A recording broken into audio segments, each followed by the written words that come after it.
جو گاندھی صاحب کی رائے ہے کہ مرتد کی سزا موت نہیں ہے، وہ مجھے بالکل ٹھیک لگتی ہے۔ اس طرح کے بہت سارے ایشوز، اسپیسیفک ایشوز ہیں جن کے بارے میں گاندھی صاحب کے جو جوابات ہیں وہ مجھے باقی علماء کی بنسبت بالکل ٹھیک لگتے ہیں کہ گاندھی صاحب ٹھیک بات کر رہے ہیں، دلیل کی بنیاد پہ بالکل ٹھیک بات کر رہے ہیں۔ تو ایک تو یہ بھی مسکنسیپشن ہے کہ میں نے اور کہیں دیکھا نہیں، میں سیدھا گاندھی صاحب کی طرف آ گیا، میں نے کسی اور عالم کو نہیں دیکھا۔ میں نے کوشش کی کہ اپنے تئیں ایک عام مسلمان کی حیثیت سے تھوڑا تھوڑا باقی علماء کو چیک کروں، ایک کمپیریٹیو میں اسٹڈی کروں، اور اس کمپیریٹیو اسٹڈی کے اندر مجھے گاندھی صاحب کا نقطۂ نظر ان معاملات اور ان جیسے بہت سارے معاملات میں بالکل ٹھیک لگا۔ لیکن یہ تو ہے اسپیسیفک ایشوز، اور یہ بڑا اچھا ہے کہ کویشچن آنسرز میں آپ کو گاندھی صاحب کی بات پتہ لگتی ہے، بڑی اچھی لگتی ہے۔ لیکن کچھ ایسی فاؤنڈیشنل چیزیں ہیں کہ جو باقی علماء کی طرف مجھے ٹھیک نہیں لگیں اور گاندھی صاحب کی طرف ٹھیک لگی، تو میں فاؤنڈیشنل وہ کچھ چیزیں آپ کے سامنے پریزنٹ کرتا ہوں جو مجھے لگتا ہے کہ باقی مسلمانوں کو بھی پتہ ہونی چاہیے۔ تو کوشش کروں گا بہت سمرائزڈ طریقے سے میں آپ کے سامنے رکھوں کہ وہ کون سی فاؤنڈیشنل چیزیں جن کی وجہ سے میں گاندھی صاحب سے کمپلیٹلی ایگری کرتا ہوں، اور جس کی وجہ سے مجھے لگتا ہے کہ تھاٹ کو مسلمانوں کے اندر لے کے جانے کی ضرورت ہے۔ یہ بالکل ٹھیک اسلام کی تشریح ہے، جو شاید 1200-1300 سال ہماری جو ہسٹری رہی ہے، جس میں بہت پولیٹیکل اپس اینڈ ڈاؤنز آئے ہیں، بہت سارے مسلک بن گئے، بہت کلچرل پولوشنز انٹر ہو گئیں، تو مجھے لگتا ہے کہ اللہ تعالیٰ نے اپنے آخری زمانے میں اپنی دین کی اصل حقیقت کو جو ہے وہ سامنے لا کے رکھ دیا۔ تو یہ تو چھوٹی چھوٹی باتیں، ایشوز کہ اسلام میں گاندھی صاحب کے موقع سے میں ایگری کرتا ہوں کہ اسلام میں فنون لطیفہ جائز ہیں، مرد اور عورت اکٹھے کام کر سکتے ہیں سرٹن اخلاقی باؤنڈری کے اندر۔ یہ تو ایشوز ہیں۔ اب میں آپ کو لاتا ہوں فاؤنڈیشنل چیزوں کی طرف، and again taking no credit away from روایتی علماء۔ 70% جو مجھے اسلام سمجھ آیا وہ روایتی علماء سے ہی سمجھ آیا۔ اب وہ فاؤنڈیشنل چیزیں کیا ہیں گاندھی صاحب کی طرف؟ نمبر 1، گاندھی صاحب کا یہ پوائنٹ کہ دین کے معاملے میں قیامت تک وہ شخصیت جن سے ڈس اگری نہیں کیا جا سکتا وہ محمد رسول اللہ صلی اللہ علیہ وسلم کی ذات ہے، کیونکہ وہ اللہ کے آخری نبی ہیں، اللہ کے آخری رسول ہیں، اللہ تعالیٰ کی ڈائریکٹ سپرویژن میں، اللہ تعالیٰ ڈائریکٹلی ان سے ان کانٹیکٹ تھے، اور اللہ تعالیٰ کی ڈائریکٹ کانٹیکٹ کے ذریعے انہوں نے دین کے بارے میں ہمیں چیزیں بتائیں، اس لیے دین کے معاملے میں وہ غلط نہیں ہو سکتے۔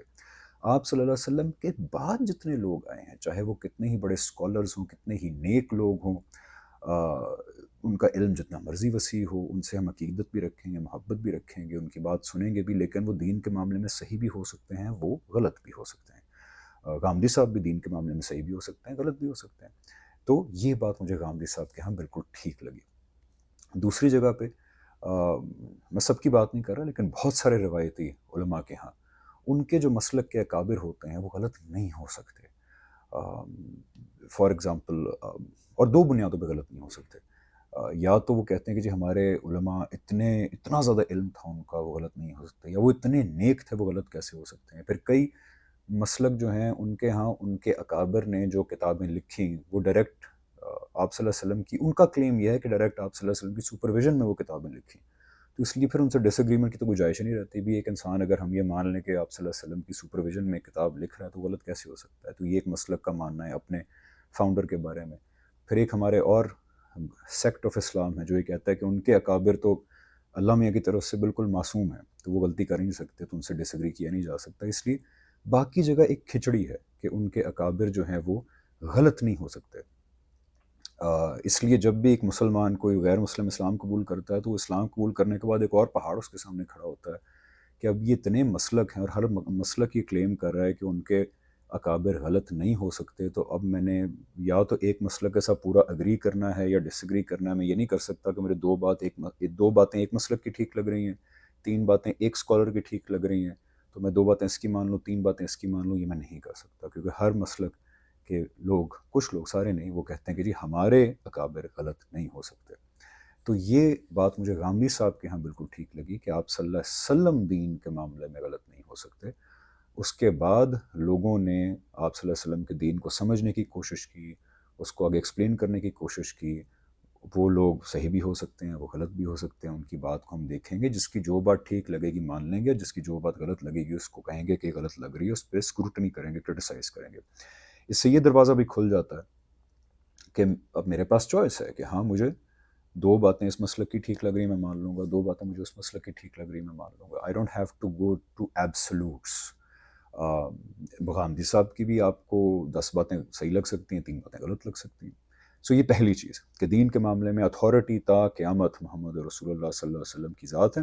اس کے بعد تمام لوگ قیامت تک وہ بالکل ایک فیلیبل انسان کی حیثیت سے، ایک طالب علم کی حیثیت سے دین کو سمجھیں گے، بیان کریں گے. ان کی بات کو آپ غلطی سے پاک قرار نہیں دے سکتے، اسکروٹنی سے پاک قرار نہیں دے سکتے.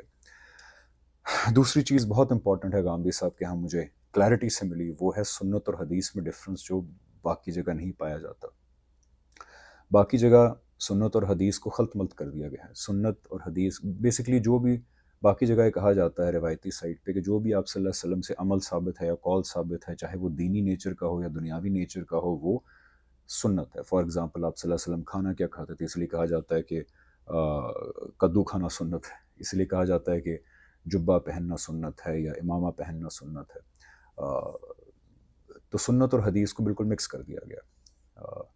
غامدی صاحب کے ہاں اس کی بڑی کلیئر ڈسٹنکشن موجود ہے کہ جو بھی سنت وہ چیز ہے جو آپ صلی اللہ علیہ وسلم نے جس کو دین کے طور پہ جاری کیا، اس کی منادی کروائی، اس کو ایز دین جاری کیا. یعنی کہ قرآن تھیوری ہے اور سنت ایکشن پارٹ ہے دین کا. آپ صلی اللہ علیہ وسلم جو دنیاوی چیزیں کرتے تھے، جیسے پہنتے کیا تھے، کھاتے کیا تھے، وہ سنت کا حصہ نہیں ہے. یہ بہت کلیئر ڈسٹنکشن جو ہے سامنے آتی ہے غامدی صاحب کے پاس، جو باقی جگہ اس طرح کلیئرٹی سے نہیں آتی. اس لیے انہوں نے اپنی کتاب میزان کے اندر اور باقی جگہ اس موضوع پہ جب لکھا ہے تو سنت اور حدیث کو بالکل ڈفرینشیٹ کر کے بتایا، جس سے بڑی کلیئرٹی آ گئی. اس لیے سنت وہ چیزیں ہیں جو دین کے طور پہ آپ صلی اللہ علیہ وسلم نے جاری کی، جو ایکشن پارٹ آف ریلیجن ہے. اور دنیاوی چیزیں جیسے پہنتے کیا تھے، کھاتے کیا تھے، آنکھوں میں سرما لگاتے تھے یا نہیں لگاتے تھے، وہ چیزیں سنت نہیں ہیں. حدیث اور سنت کا بھی فرق پتہ لگا کہ سنت وہ چیز ہے جو آپ صلی اللہ علیہ وسلم نے ماس لیول پہ ٹرانسمٹ کی، آگے ہزاروں صحابہ کو بتایا کہ سنت کیا ہے، اور وہ اس طرح ایک نسل سے دوسری نسل تک ٹرانسفر ہوتے ہوتے ہمارے پاس آئی. حدیث جو ہے وہ انڈیویجول رپورٹس ہیں، وہ آپ صلی اللہ علیہ وسلم کے بارے میں تاریخی ریکارڈ ہے کہ کہیں 10 لوگ ہیں، کہیں 20 لوگ ہیں، کہیں 2 لوگ ہیں جو ایک بات کر رہے ہیں اور اس طرح ٹرانسمٹ ہوئی آگے. انڈیویجول رپورٹس اباؤٹ آپ صلی اللہ علیہ وسلم. سنت اور حدیث کا ڈفرنس بڑا کلیئر مجھے سمجھ آئے غامدی صاحب کی طرف. اب دوسری چیز جس کی وجہ سے میں غامدی صاحب کی طرف مائل ہوا وہ بہت امپورٹنٹ ہے. وہ یہ ہے کہ جب میں ٹین ایجر تھا تو اس وقت مجھے بتایا گیا کہ قرآن اللہ تعالیٰ کی کتاب ہے، اللہ تعالیٰ کی آخری کتاب ہے انسانیت کی طرف، لیکن یہ انکمپلیٹ ہے، یہ نامکمل ہے. which was a shocker for me. یہ مجھے روایتی اسلام جو میرے اراؤنڈ تھا اس نے مجھے بتایا. مجھے بتایا گیا کہ قرآن بھی ایک انڈیپینڈنٹ سورس آف ریلیجن ہے اور اس کے ساتھ حدیث بھی ایک انڈیپینڈنٹ سورس آف ریلیجن ہے. یہ میرے لیے بہت عجیب بات تھی. مجھے مطلب بیسکلی یہ بات تو سینس بنتی ہے کہ اگر کہا جائے کہ قرآن کے اندر اللہ تعالیٰ نے اپنا کمپلیٹ ریلیجن دیا ہے اور حدیث جو ہے اس ریلیجن کی اپلیکیشن اس میں موجود ہے، اس کی ڈیٹیل موجود ہے، یہ بات تو سمجھ آتی ہے. لیکن اگر یہ کہا جائے کہ حدیث بھی قرآن کے ساتھ ایک انڈیپینڈنٹ سورس آف ریلیجن ہے، یعنی وہ احکامات جو قرآن میں نہ ڈائریکٹلی پائے جاتے ہیں نہ ان پرنسپل پائے جاتے ہیں، نئے احکامات حدیث کے اندر موجود ہیں، تو پھر یہ بات بڑی عجیب سی لگتی ہے. اس کی وجہ یہ ہے کہ ایک تو اللہ تعالیٰ اپنی آخری کتاب انسان کو دے رہے ہیں اپنے آخری نبی اور رسول کے تھرو، اور اس میں احکامات کو انکمپلیٹ چھوڑ دیتے ہیں جو کہ حدیث کے تھرو بعد میں ہمارے تک پہنچتے ہیں. حدیث کیا ہے؟ حدیث ہے کہ آپ صلی اللہ علیہ وسلم کو کسی نے کچھ کرتا ہوا دیکھا، کسی نے کچھ کہتا ہوا دیکھا، تو اس نے آگے اس چیز کو بیان کیا، پھر اس نے آگے بیان کیا، پھر اس نے آگے بیان کیا، ایونچولی ایک محدث نے اس کو ریکارڈ کرنے کی کوشش کی، اسکروٹنائز کیا. قرآن آن دی ادر ہینڈ ہم دیکھتے ہیں اتنا بڑا اہتمام ہوتا ہے کہ اللہ تعالیٰ آپ صلی اللہ علیہ وسلم کے تھرو اس کتاب کو نازل کرتے ہیں، پھر ترتیب دیتے ہیں، پھر آپ صلی اللہ علیہ وسلم ہزاروں صحابہ کو اس کو ٹرانسفر کر رہے ہیں، لکھوا رہے ہیں، یاد کروا رہے ہیں. تو بڑی عجیب سی بات لگتی ہے کہ ایک جگہ قرآن کے بارے میں یہ اہتمام ہو رہا ہے اور اس میں انکمپلیٹ ہے، اور کچھ احکامات آپ صلی اللہ علیہ وسلم 4 لوگوں کے سامنے بتا رہے ہیں، 10 لوگوں کے سامنے بتا رہے ہیں، اور کوئی اہتمام بھی نہیں کر رہے اس کو ریکارڈ کرنے کا. عجیب ڈائیکاٹمی لگتی ہے یہ. میں آپ کو مثال دیتا ہوں کہ یعنی کوئی چیز، کوئی حکم ڈائریکٹلی ان قرآن ہے اور وہ حدیث کے اندر اس کی ڈیٹیل ہے جو بات سمجھ آتی ہے. فار ایگزامپل چوری کرنا گناہ ہے اور اس کی دنیا میں سزا بیان ہو، یا آپ صلی اللہ علیہ وسلم وہ سزا دے رہے ہیں دنیا کے اندر، تو ایک نمونہ آ گیا حدیث کے اندر کہ ٹھیک ہے، یا آپ صلی اللہ علیہ وسلم اپلائی کر رہے ہیں قرآن کی ایک چیز کو.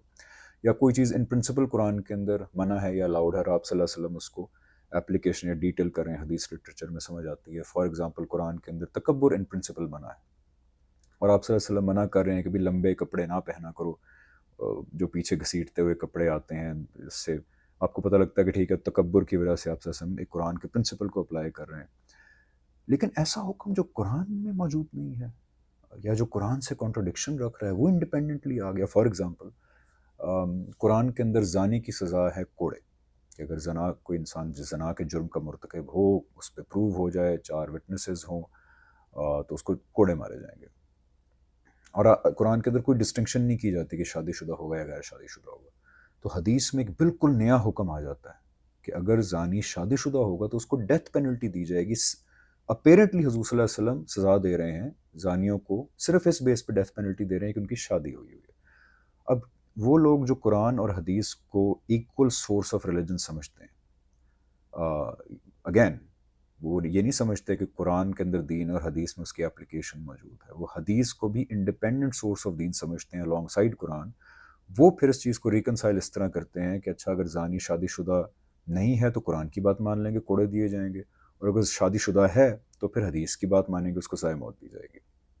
لیکن اس سے ایک اور کانٹرڈکشن پیدا ہو جاتی ہے، وہ یہ کہ قرآن کے اندر ایک اور جگہ آتا ہے کہ سزا کی موت صرف 2 کنڈیشنز میں دی جا سکتی ہے. ایک اگر کسی نے قتل کر دیا ہو، اور ایک فساد فی الارض کے کرائم کے لیے سزائے موت دی جا سکتی ہے. فساد فی الارض کے کرائم وہ ہوتے ہیں، وہ کرائمز جس میں کوئی انسان دوسرے کی جان مال عزت کے لیے کے اوپر حملہ آور ہو جائے یا بغاوت کر دے یا ٹیررزم کر دے. یہ وہ کرائمز ہوتے ہیں فساد فی الارض کی کیٹیگری میں، جیسے کڈنیپنگ ہے، رابری ہے، ٹیررزم ہے، ریپ ہے، یہ فساد فی الارض کی کیٹیگری میں آتا ہے. تو قرآن بڑا کلیئر ہے کہ فساد فی الارض اور قتل وہ 2 جرائم ہیں جن کے تحت سزائے موت دی جا سکتی ہے، صرف ان 2 جرائم کے تحت. لیکن حدیث میں آتا ہے کہ نہیں، اس کے علاوہ ان لوگوں کو بھی سزائے موت دی جا سکتی ہے جو شادی شدہ ہیں اور زنا کر دیں. تو اب یہ فٹ نہیں آتی. پھر قرآن کو بھی تیسرا جرم مینشن کرنا چاہیے تھا کہ ہاں قتل، فساد فی الارض، اور اگر شادی شدہ بندہ زنا کر دے تب اس کو جو ہے آپ سزائے موت دے سکتے ہیں. سو یہ بہت ایک پرابلمٹک چیز بن جاتی ہے کہ قرآن میں کچھ دین بیان ہوا ہے، کچھ اور دین حدیث میں بیان ہوا ہے جس کا جو قرآن میں موجود نہیں ہے، لیکن سیمنگلی کانٹرڈکشن بھی ہے جو زبردستی اس کو پھر ریکنسائل کیا جاتا ہے. تو یہ پرابلمس اس وقت آتے ہیں جب آپ قرآن کے ایکول حدیث کو ایک انڈیپینڈنٹ سورس آف ریلیجن سمجھتے ہیں. غامدی صاحب کے یہاں کلیئرٹی اس بات کی ہے، اور which makes complete rational sense and intellectual sense, کہ سارے کا سارا دین قرآن میں موجود ہے. تھیوری ہر چیز یا ڈائریکٹ حکم موجود ہے یا اس کا پرنسپل قرآن کے اندر موجود ہے. تھیوری ایکشن پارٹ سنت کے اندر موجود ہے. سنت وہ ایکشنز ہیں جو آپ صلی اللہ علیہ وسلم دین کے پارٹ کے طور پہ جاری کیے، جو سنت ابراہیمی کے طور پہ چلے آ رہے تھے. اس میں آپ نے ایڈیشن کی، سبسٹریکشن کی، فکس کی، کوئی چیز غلطی تھی اور جاری کیا آگے. اور حدیث اور قرآن و سنت ماس ٹرانسمٹ ہوئے ہمارے تک آل دا وے ٹل ناؤ. اور پھر حدیث جو آپ صلی اللہ علیہ وسلم کے بارے میں انڈیویجول، جو آپ صلی اللہ علیہ وسلم کے بارے میں ہسٹوریکل ریکڈ ہے، جو انڈیویجول رپورٹس کے تھرو ہمارے تک پہنچا، اس میں اسی دین کی جو قرآن و سنت میں موجود ہے اپلیکیشن اور ڈیٹیلز موجود ہیں. یہ مجھے گاندھی صاحب کا پیراڈائم بالکل ایکوریٹ اور ٹھیک لگا. اور آپ اس دیکھیں ساری کانٹرڈکشنز حل ہو جاتی ہیں جب آپ حدیث کو قرآن کی ایکسپلینیشن اور ڈیٹیل سمجھتے ہیں بجائے اس کو انڈیپینڈنٹ سورس آف ریلیجن سمجھنے کے. تو کیا ہوتا ہے کہ جب آپ صلی اللہ علیہ وسلم کی حدیث جس میں سیمنگلی آپ زانی کو صرف شادی شدہ ہونے کی وجہ سے سزا دے رہے ہیں، وہ ایسا نہیں ہے. ان حدیث کی بھی جب ڈیٹیل میں آپ گئے تو پتہ لگا کہ آپ صلی اللہ علیہ وسلم ایک قرآن کے پرنسپل کو اپلائی کر کے اس انسان کو سزائے موت دے رہے ہیں، جو اس لیے نہیں ہے کہ وہ شادی شدہ تھا اور اس نے زنا کیا، بلکہ وہ فساد فی الارض کے مرتکب لوگوں کو سزائے موت دے رہے ہیں. جب ان احادیث کی ڈیٹیل میں جایا گیا تو پتہ لگا کہ یہ صرف زنا کے مجرم نہیں تھے جو شادی شدہ تھے. Didn't matter. شادی شدہ ہونا تو وہ ایک سوال تھا جو آپ انٹیروگیشن میں کرتے ہیں، 50 سوال کرتے ہیں، اس پر سے یہ بھی کرتے ہیں. یہ لوگ اصل میں ریپ کے مرتکب تھے. یہ اصل باقی اور لوگ تھے جو ہیبچول زانی تھے، اور لوگ تھے جو مکہ کے اندر ریڈ لائٹ ڈسٹرکٹ چلاتے تھے اللہ کے رسول کے موجود ہونے کے باوجود، بار بار منع کرنے کے باوجود. تو یہ بہت بڑے بڑے کرائمز تھے جو یہ لوگ کر رہے تھے. یہ غامدی صاحب کی کتاب برہان کے اندر ایک ایک حدیث کو لے کے اس کو ڈائسیکٹ کر کے بتایا گیا ہے کہ یہ سارے کے سارے لوگوں کو صرف شادی شدہ ہونے کی بنیاد پہ سزائے موت نہیں دی گئی زنا کے جرم کے اندر، بلکہ یہ لوگ فساد فی الارض کے جرائم کے تحت ان کو سزائے موت دی گئی. سو قرآن کا پرنسپل کہ قتل اور فساد فی الارض کے تحت ہی صرف سزائے موت دی جا سکتی ہے، اور ان احادیث میں فساد فی الارض کے پرنسپل کو اپلائی کر کے آپ صلی اللہ علیہ وسلم ان لوگوں کو سزائیں دے رہے ہیں. تو اس طرح غامدی صاحب کی اپروچ جو آپ استعمال کرتے ہیں جو بالکل ٹھیک ہے کہ قرآن ٹاپ پہ ہے، قرآن اوپر ہے، اور حدیث کو قرآن کی روشنی میں سمجھا جائے گا، حدیث کو قرآن کی ایکسپلینیشن اور ڈیٹیل کے طور پہ سمجھا جائے گا، دیکھا جائے گا۔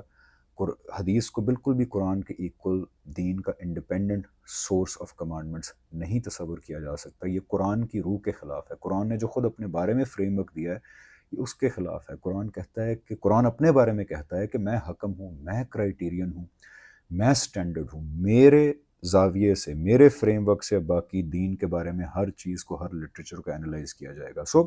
روایتی علماء کی طرف، بہت سارے روایتی علماء کی طرف مجھے غلط اپروچ یہ لگی کہ وہ حدیث کی روشنی میں قرآن کو دیکھتے ہیں اور حدیث کو بھی انڈیپینڈنٹ سورس آف ریلیجن مانتے ہیں۔ آن دی ادر ہینڈ غامدی صاحب کی اپروچ مجھے بالکل ٹھیک لگی کہ قرآن کی روشنی میں حدیث لٹریچر کو دیکھا جائے گا، اور حدیث انڈیپینڈنٹ سورس آف ریلیجن نہیں ہے، بلکہ قرآن کے اندر دیے گئے ریلیجن کی ایکسپلینیشن ہے اور اس کی ڈیٹیل ہے۔ پہلا پوائنٹ ہمارا یہ تھا جس میں گاندھی صاحب سے اگری کرتا ہوں، فاؤنڈیشنل پوائنٹ کہ حضور اکرم صلی اللہ علیہ وسلم اللہ تعالیٰ کے دین کے حوالے سے قیامت تک آخری اتھارٹی ہیں۔ دوسرا پوائنٹ گاندھی صاحب کے ہمیں سنت اور حدیث کا ڈفرنس سمجھ آیا۔ تیسرا پوائنٹ قرآن اور حدیث کا آپس میں تعلق جو ہے وہ مجھے سمجھ آیا گاندھی صاحب کی طرف بڑا کلیئرلی، جو باقی جگہ اس طرح کلیئرلی نہیں تھا۔ چوتھی چیز بہت امپورٹنٹ، مجھے ایک اور ایشو جو ٹین ایج ایئرز کے اندر بتایا گیا جو مجھے دین سے دور لے گیا، وہ یہ تھا کہ آپ صلی اللہ علیہ وسلم کے دنیا سے رخصت ہوتے وقت قرآن کمپائلڈ فارم میں نہیں تھا۔ قرآن پرچوں پہ، کسی چمڑے پہ لکھا ہوا تھا، ہڈیوں پہ لکھا ہوا تھا، ٹکڑے ٹکڑے، کسی کے پاس کوئی آیت تھی، کسی کے پاس کوئی آیت تھی۔ تو یہ حال تھا قرآن کا جب آپ صلی اللہ علیہ وسلم دنیا سے رخصت ہوئے، اور حضرت عثمان کے دور کے اندر ان تمام چیزوں کو اکٹھا کر کے اور پھر ایک کتاب کی صورت دی گئی اس آرڈر میں جس آرڈر میں ہمارے پاس یہ موجود ہے۔ اس سے بہت بڑا کھٹکا دماغ میں پیدا ہوا۔ اس کی وجہ یہی ہے کہ اللہ تعالیٰ اپنے آخری نبی، آخری رسول کو دنیا میں بھیج رہے ہیں، ان کے تھرو اپنی آخری کتاب انسانیت کو پہنچانے کا اتنا بڑا اہتمام کر رہے ہیں، لیکن ان کے دنیا سے رخصت ہوتے وقت قرآن کی یہ حالت تھی۔ didn't make sense. On the other hand Ghamidi صاحب کے ہاں یہ بات بہت کلیئرٹی سے سمجھنے کو ملی، and it made complete sense کہ ہاں اب سمجھ آ رہی ہے کہ اگر اللہ تعالیٰ ہیں اور وہ اپنے آخری رسول کو بھیجیں گے، آخری نبی کو بھیجیں گے، ان کے تھرو اپنی آخری کتاب دیں گے، تو واقعی پھر یہ اہتمام ان کو کرنا چاہیے۔ وہ غامدی صاحب کے ہاں مجھے کلیئرٹی سے بات ملی، اور وہ کیا تھی کہ آپ صلی اللہ علیہ وسلم نے اپنے آخری 2 سال کے اندر قرآن جس ترتیب میں ہمارے پاس موجود ہے، الحمد سے لے کے الناس تک، یہ پورا قرآن اسی ترتیب میں صحابہ کو لکھوایا، صحابہ کو پڑھوایا۔ حضرت جبرائیل آپ صلی اللہ علیہ وسلم کو پڑھاتے تھے، آپ صلی اللہ علیہ وسلم آگے صحابہ کو پڑھاتے تھے، پھر آپ صلی اللہ علیہ وسلم نے لکھوایا اس کو، زید ابن ثابت بھی اس میں موجود تھے، one of the people who wrote it down۔ اس کو کہا جاتا ہے ارزا خیرہ کی قرات۔ آخری 2 سال آپ صلی اللہ علیہ وسلم نے بہت بڑا اہتمام کیا اس کو، قرآن کو پرزرو کرانے کا اس آرڈر میں جس آرڈر میں ہمارے پاس موجود ہے۔ تو یہ بات بالکل غلط ہے، مس انڈرسٹینڈنگ ہے کہ قرآن ٹکڑوں میں موجود تھا، حضرت عثمان نے اس کو کمپائل کیا تھا۔ قرآن بالکل ایک مرتب صورت میں آپ صلی اللہ علیہ وسلم دے کے تسلی کر کے پھر دنیا سے رخصت ہوئے، اس کو ارزہ آخرہ کی قرات کہا جاتا ہے۔ اب حضرت عثمان کے دور میں کیا ہوا تھا؟ پھر حضرت عثمان کے دور میں یہ ہوا تھا کہ یہ قرآن کا نسخہ جس کو ارزہ آخرہ کی قرات کہا جاتا ہے، یہ حضرت عثمان کے دور میں کیونکہ مسلم امپائر بہت بڑی ہو چکی تھی اور نئے نئے علاقے اسلام قبول کر رہے تھے جہاں پہلے اسلام نہیں تھا، تو صرف اس ارزہ اخیرہ کی قرات کو، اس قرات کو، اس قرآن کو جو ہمارے پاس اس وقت موجود ہے، اس ترتیب کے اندر اس قرآن کو پوری امپائر میں سٹینڈرڈائز کر دیا تھا۔ بس یہ کیا تھا حضرت عثمان رضی اللہ عنہ نے۔ تو اس لیے یہ بات مجھے بہت کلیئرٹی سے غامدی صاحب کے ہاں سمجھنے کو ملی۔ Last but not the least, مجھے غامدی صاحب کے ہاں جو ایک اور چیز بہت بہت کلیئرٹی سے سمجھنے کو ملی جو باقی نہیں پائی جاتی، وہ ہے نبی اور رسول کا ڈفرینس۔ دیکھیں قرآن نبی اور رسول کے اندر ڈفرینس کرتا ہے کہ نبی اور رسول 2 سیپریٹ آفیسز ہیں، اور یہ بات قرآن کے اندر ایک آیت ہے جس کے اندر یہ کہا گیا ہے، اور میں کامنٹ سیکشن میں اس آیت کا نمبر بھی آپ کے سامنے رکھ دوں گا کہ اور وہ نبی جن کو ہم نے رسول بنا کے بھیجا۔ مودودی صاحب بھی جب اس آیت کی تفسیر کرتے ہیں تو یہ بات مانتے ہیں کہ اللہ تعالیٰ کے نزدیک نبی اور رسول 2 ڈفرینٹ آفیسز ہیں۔ البتہ مودودی صاحب یہ بھی مانتے ہیں کہ ان آفیسز میں ڈفرینس کیا ہے، یہ مسلمان تاریخ میں ڈس ایگریمنٹ رہا ہے۔ مودودی صاحب بتاتے ہیں کہ کئی جگہ یہ کہا جاتا ہے کہ نبی جو ہے وہ نئی کتاب نہیں لے کے آتا، نیا لاء نہیں لے کے آتا، رسول جو ہے وہ نیا لاء لے کے آتا ہے، لیکن حضرت عیسیٰ پہ یہ بات فٹ نہیں آتی کہ حضرت عیسیٰ علیہ السلام کو اللہ تعالیٰ اپنا رسول کہتے ہیں لیکن وہ کوئی نیا لا نہیں لے کے آئے تھے. تو ہمیشہ ڈس ایگریمنٹ رہا ہے کہ نبی اور رسول میں فرق کیا ہے. یہ نبی اور رسول کا فرق بالکل صحیح طریقے سے متعین کیا گیا، اور اس کی شروعات ہوئی امام فراہی سے، جس سے سلسلہ شروع ہوا، اور غامدی صاحب کے اوپر یہ سلسلہ اپنے پنیکل پہ پہنچا یہ کلیئرلی ایکسپلین کرنے کا کہ نبی اور رسول میں فرق کیا ہوتا ہے. یہ بہت غور سے سنیے، بہت امپورٹنٹ پوائنٹ ہے. رسول of God is the biggest proof of judgment day. اور ایک رسول کیا ہوتا ہے یہ جاننے کے بعد قرآن کا صحیح انٹروڈکشن سامنے آتا ہے. سو رسول is the greatest proof of judgment day to humanity. And knowing what a رسول is gives you the correct introduction of Quran, جس کے بعد قرآن کی وہ باتیں ایک عام مسلمان کی حیثیت سے بھی مجھے سمجھ آئیں جو پہلے میں سوچ بھی نہیں سکتا تھا. So hear me out last point کہ نبی اور رسول میں ڈفرینس کیا ہوتا ہے. نبی اللہ تعالیٰ کی طرف سے اللہ تعالیٰ نے پوری اسکیم بیان کی ہے اپنی کہ انسانیت کی جب شروعات ہوئی تو انسان کے اندر صحیح اور غلط کا شعور رکھ کے بھیجا گیا. انسان کے اندر اللہ تعالیٰ کہتے ہیں میں نے اپنے ہونے کا شعور بھی رکھ کے بھیجا اس کو، اور پھر ڈائریکٹلی کمیونیکیٹ کر کے حضرت آدم کو پوری اسکیم آف تھنگس بھی بتائی. تو اللہ تعالیٰ قرآن میں کہتے ہیں کہ سارے انسان بالکل ٹھیک سچائی پہ قائم تھے جب انسان کی بگننگ ہوئی. اس کے بعد جب انسانیت نے ڈس ایگری کرنا شروع کیا خدا کے معاملے میں، تو اللہ تعالیٰ کہتے ہیں کہ پھر میں نے انڈیویجولس سے رابطہ کیا اور ان کو قوموں کی طرف بھیجا کہ میرے بہاف پہ اللہ تعالیٰ کہتے ہیں کہ لوگوں کو گائیڈ کریں دین کے معاملے میں. یہ ہوتے ہیں نبی. نبی کی بات دنیا میں ماننے یا نہ ماننے کے کوئی کانسیکوینسز نہیں ہوتے، وہ آخرت میں ہوتے ہیں. یا نبی کو جھٹلا دیں گے یا اس کی بات مان لیں گے، کوئی دنیا کے اندر نہ ریوارڈ ہے نہ پنشمنٹ ہے. اب رسول کیا ہوتا ہے؟ رسول یہ ہوتا ہے کہ نبی کی بات دنیا میں ماننے کے کوئی کانسیکوینسز نہیں ہیں، لیکن جس نبی کو رسول بنا کے بھیجا جاتا ہے اس کی بات دنیا میں ماننے یا نہ ماننے کے کانسیکوینسز ہیں. یعنی رسول کے تھرو اللہ تعالیٰ قرآن میں بتاتے ہیں کہ رسول کے تھرو دنیا میں حق اور سچ اس کے مخاطبین کے لیے جو امیجیٹ آڈینس ہے اس کے لیے بیونڈ آل ڈاؤٹ اللہ تعالیٰ کہتے ہیں کہ ٹروتھ کو کلیئر کیا جاتا ہے اس کے آڈینسز کے لیے. اور پھر جو مانتا ہے اس کو دنیا میں ریوارڈ کیا جاتا ہے، دنیا میں اقتدار دیا جاتا ہے، اور جو نہیں مانتا اس کو دنیا میں سزا دی جاتی ہے. جو نہیں مانتا اس کو دنیا میں سزا دو صورتوں میں دی جاتی ہے. اگر تو پوری قوم کو ختم کرنا مطلوب ہے تو سزا نیچرل ڈیزاسٹرز کے تھرو آتی ہے، لیکن اگر پوری قوم کو ختم کرنا مطلوب نہیں ہے تو پھر دوسرے لوگوں کی تلواروں کے تھرو سزا آتی ہے. یہ ہوتا ہے ایک رسول آف گاڈ. اللہ تعالیٰ یہ کیوں کرتے ہیں؟ ایک رسول کے تھرو اللہ تعالیٰ دنیا میں اپنی ججمنٹ برپا کیوں کر کے دکھاتے ہیں؟ وہ اس لیے کر کے دکھاتے ہیں کہ وہ قیامت جس میں ذات انسانیت کو شک ہے، قیامت کی سزا اور جزا، اس کی ایک پریکٹیکل ڈیمونسٹریشن اللہ تعالیٰ دنیا میں کر کے دکھاتے ہیں رسول کے through is the proof of judgment day to come for all mankind after we ڈائی.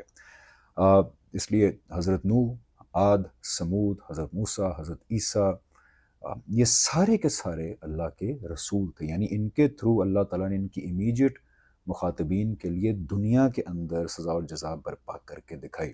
دیکھیں رسول کا پیغام پوری انسانیت کے لیے ہوتا ہے، لیکن جو وہ عدالت بن کے آتا ہے وہ اپنی امیجیٹ ایڈریسیز بن کے لیے عدالت بن کے آتا ہے جو اس کی امیجیٹ مخاطبین ہوتے ہیں. اس لیے قرآن نے بہت جگہ پرنسپل مینشن کیا. سورہ یونس کے اندر مینشن کیا ہے کہ اللہ تعالیٰ کہتے ہیں اور جب ہم کسی قوم کی طرف اپنا رسول بھیج دیتے ہیں تو ان کا دنیا کے اندر فیصلہ کر دیا جاتا ہے. تو یہ ہوتا ہے ایک رسول آف گاڈ. اب یہ آپ صلی اللہ علیہ وسلم آخری رسول کیوں اللہ تعالیٰ کے ہیں؟ اس کی وجہ یہ ہے کہ آپ صلی اللہ علیہ وسلم کے تھرو بھی اللہ تعالیٰ نے یہ عدالت دنیا کے اندر برپا کر کے دکھائی. تھوڑی دیر کے تصور کریں آپ کہ آپ صلی اللہ علیہ وسلم کوئی ملٹری بیک گراؤنڈ نہیں ہے، کوئی پولیٹیکل بیک گراؤنڈ نہیں ہے، کوئی ملٹری ایکسپرٹیز بھی نہیں ہے، ایک تنہا اکیلا انسان عرب کے صحرا میں چھوٹی سی بستی میں آ کے کہتا ہے کہ میں اللہ تعالیٰ کی عدالت بن کے آ گیا ہوں اپنے مخاطبین کے لیے. جو میری بات مانے گا اس کو دنیا کے اندر اقتدار دیا جائے گا، اور جو میری بات نہیں مانے گا اس کو دنیا کے اندر سزا دی جائے گی. اور پھر وہ صرف عرب کی سرزمین میں بات نہیں کرتے بلکہ بعد میں وہ خطوط بھیجتے ہیں بڑی بڑی ایمپائرز کو، بیزنٹائن ایمپائر، پرشین ایمپائر، مصر میں یہ ساری ایمپائرز کو آپ سب خطوط بھیجتے ہیں اور یہی بات کہتے ہیں کہ بات مانو گے رسول کی تو دنیا کے اندر جزا ملے گی، نہیں مانو گے تو دنیا کے اندر سزا ملے گی. اور پھر اللہ تعالیٰ کی یہ عدالت جیسے کہ جیسے پریڈکٹ کیا گیا ایگزیکٹلی ویسے دنیا میں ظہور پذیر ہوئی. اب کیوں آپ صلی اللہ علیہ وسلم اللہ کے آخری رسول ہیں؟ بیکاز یہ واقعہ اس وقت ہوا جب ہسٹری الائیو تھی. یعنی حضرت موسیٰ، حضرت عیسیٰ کے بارے میں، حضرت نوح کے بارے میں تاریخ میں آپ کہہ سکتے ہیں کہ یار پتہ نہیں وہ شخصیات ایگزسٹ کرتی بھی تھیں یا نہیں کرتی تھیں. وہ واقعہ اس وقت نہیں ہوئے تھے، وہ واقعہ جب انسانی تاریخ زندہ تھی. لیکن حضور اکرم صلی اللہ علیہ وسلم کا واقعہ اس وقت ہوا جب انسانی تاریخ زندہ تھی، اور یہ واقعہ صرف کسی ایک بستی کے لیے نہیں ہوا بلکہ پوری دنیا گلوبل سطح کے اوپر یہ ججمنٹ جو ہے وہ برپا ہوئی. تو یہ ججمنٹ پوری انسانیت نے دیکھی اور اپنی کلیکٹیو میموری میں محفوظ کی. اسی لیے وہ لوگ بھی غیر مسلم جو آپ صلی اللہ علیہ وسلم کو نبی نہیں مانتے، وہ بھی آپ صلی اللہ علیہ وسلم کے ساتھ جو واقعات ہوئے، جو آپ کے ساتھیوں کے ساتھ واقعات ہوئے، عرب میں ہوئے، پرشین امپائر فتح ہوئی، بیزنٹائن امپائر فتح ہوئی، ان واقعات کو ڈینائی نہیں کیا جا سکتا. تو اللہ نے اپنی آخری عدالت آپ صلی اللہ علیہ وسلم کے تھرو دنیا کے اندر لگائی اور اس کو قرآن میں محفوظ کر دیا، انسانیتی کلیکٹیو میموری کے اندر محفوظ کر دیا، اور اس لیے رسالت کا سلسلہ ختم کر دیا. تو ایک رسول اللہ تعالیٰ کی دنیا کے اندر ججمنٹ ہوتا ہے. اب یہ and the greatest proof of judgment day ہوتا ہے انسان کے لیے اس دنیا کے اندر. دوسری چیز رسول کے حوالے سے کہ رسول کیا ہوتا ہے، also is the biggest best introduction, the actual factual introduction of the قرآن.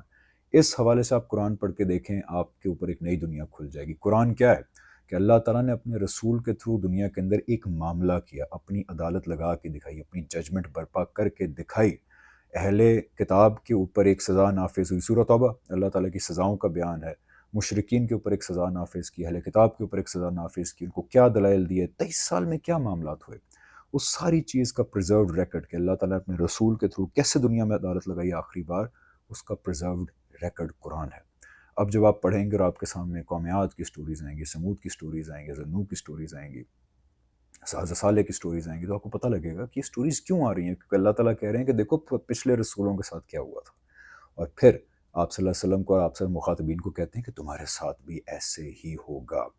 تو اس زاویے سے آپ قرآن پڑھ کے دیکھیں اور یاد رکھیں کہ قرآن کے اندر جو ہدایت ہے وہ عالمی ہے، یعنی جھوٹ نہیں بولنا، شرک نہیں کرنا، یہ اچھا کرنا ہے، ان برے کاموں سے بچ کے رہنا ہے. لیکن جو رسول کے تھرو عدالت لگتی ہے وہ اس کی امیجیٹ مخاطبین کے لیے لگتی ہے. ہدایت یونیورسل ہے، عدالت امیجیٹ آڈینسز کے لیے. اس انٹروڈکشن سے آپ قرآن پڑھ کے دیکھیں تو انشاءاللہ ایک عام مسلمان کی حیثیت سے آپ پہ بھی ایک نئی دنیا کھلے گی. تو یہ وہ 4 چیزیں تھیں، میں ریپیٹ کر دیتا ہوں کہ جو مجھے غامدی صاحب کی طرف بہت ٹھیک لگتی ہیں ان کمپیریزن ٹو ادرس. ایک یہ کہ محمد صلی اللہ علیہ وسلم is the last authority on religion till the day of judgment. دوسری چیز کہ سنت اور حدیث میں کا فرق ہے. تیسری چیز کہ قرآن کیوں کمپلیٹ ہے اور حدیث کو قرآن کی روشنی میں پڑھنا چاہیے اور حدیث کو ایز قرآن کی ایکسپلینیشن اینڈ ڈیٹیل پڑھنا چاہیے اور اس کو انڈیپینڈنٹ سورس آف ریلیجن نہیں سمجھنا چاہیے قرآن کے ساتھ. چوتھی چیز کہ قرآن آپ صلی اللہ علیہ وسلم بالکل کمپلیٹ لکھوا کے اس ترتیب کے اندر دنیا سے رخصت ہوئے تھے. یہ بات غلط ہے کہ حضرت عثمان کے دور میں قرآن کمپائل ہوا تھا. حضرت عثمان نے صرف اس عرض اخیرہ کی قرات کو جو آپ صلی اللہ علیہ وسلم قرآن دے کے گئے تھے کمپلیٹ، اس کو سٹینڈرڈائز کیا تھا تھرو آؤٹ دی ایمپائر. اور آخری چیز یہ کہ نبی اور رسول میں کا ڈفرنس ہوتا ہے، اور رسول کیوں آخرت کا سب سے بڑا پروف ہے اس دنیا کے اندر جو اللہ تعالیٰ نے دیا ہے. کیونکہ اللہ تعالیٰ ہم سے بھی کلام نہیں کر سکتے، کیونکہ قرآن کہتا ہے کہ اللہ تعالیٰ پردے میں ہے تاکہ انسان کو اس امتحان کے اندر وہ فریڈم ایکسرسائز کرنے کا موقع ملے جو اس امتحان کا بہت اہم حصہ ہے. کیونکہ اگر اللہ تعالیٰ سامنے ہو، فرشتے سامنے ہو، تو فریڈم انسان کے پاس نہیں ہوگی to do whatever we want. تو اللہ تعالیٰ پردے میں ہے، فرشتے پردے کے اندر ہیں. اس پردے میں رہتے ہوئے اللہ تعالیٰ نے سب سے بڑا proof of day of judgement جو دیا ہے وہ رسول آف گاڈ ہے. اور رسول اللہ تعالیٰ کا کیا ہوتا ہے، اس انٹروڈکشن کے بعد جب آپ قرآن پڑھیں گے تو آپ پہ ایک نئی دنیا کھل جائے گی. یہ وہ کچھ ریزنس ہیں جن کی وجہ سے میں سمجھتا ہوں کہ غامدی صاحب کی تھاٹ اصل انٹرپریٹیشن آف اسلام ہے، بالکل ٹھیک انٹرپریٹیشن آف اسلام ہے. اینڈ اس لیے I support it and I do whatever I can to take it to my fellow muslims. Thank you so much. السلام علیکم ورحمۃ اللہ وبرکاتہ.